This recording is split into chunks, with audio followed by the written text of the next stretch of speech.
জন সশস্ত্র জলদস্যু আত্মসমর্পণ করেছেন, যার মধ্যস্থতায় ছিল নিউজ 24। তাদের আত্মসমর্পণের মধ্য দিয়ে বঙ্গোপসাগর দস্যু মুক্তির পথে। চট্টগ্রামের পতেঙ্গায় স্বরাষ্ট্রমন্ত্রীর কাছে অস্ত্রসহ আত্মসমর্পণ করেন তারা।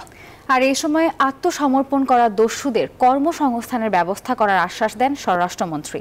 চট্টগ্রাম থেকে আরও জানাচ্ছেন আকরাম হোসাইন। অবশেষে অন্ধকার থেকে আলোর পথে বঙ্গোপসাগরের জলদস্যুরা আত্মসমর্পণ করলেন সাগরে দস্যুতায় লিপ্ত 50 জলদস্যু, যার ফলে নিরাপদ হবে বঙ্গোপসাগরে জেলেদের মৎস্য আহরণ।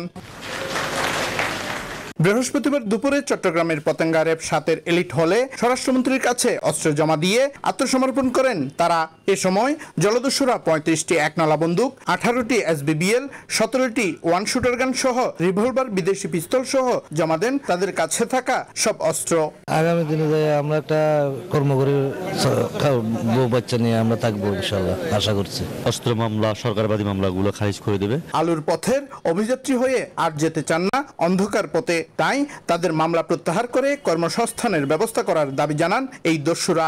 সরকারের একটা ওয়াদাবদ্ধ আছে আমাদের, বা নারী মামলা, হত্যা মামলা ছাড়া অন্য মামলা যারা যেগুলো মামলা আছে ওই মামলাই নাকি সরকার একটা বা আমাদের সহযোগিতা করবে।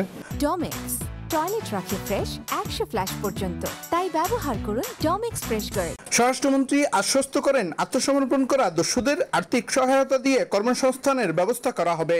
আত্মসমর্পণকারী জলদস্যুরা যেন পুরনো পেশায় ফিরে না যায়, সেই জন্য সমাজে স্বাভাবিক জীবনযাপন করতে পারে, সেই লক্ষ্যে তাদের পুনর্বাসনের ব্যবস্থা করা হয়েছে। মাননীয় র্যাব ফোর্স করেছেন নিজেদের অর্থ দিয়ে।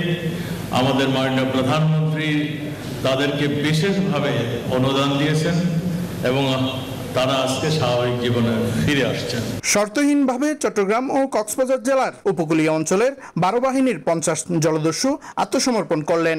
স্বরাষ্ট্র মন্ত্রণালয়ের তালিকাভুক্ত জলদস্যু রহিমা খাতুন সহ 50 জন জলদস্যু স্বরাষ্ট্রমন্ত্রীর হাতে অস্ত্র জমা দিয়ে আত্মসমর্পণ করেছে, যার মধ্যস্থতা করেছে নিউজ 24।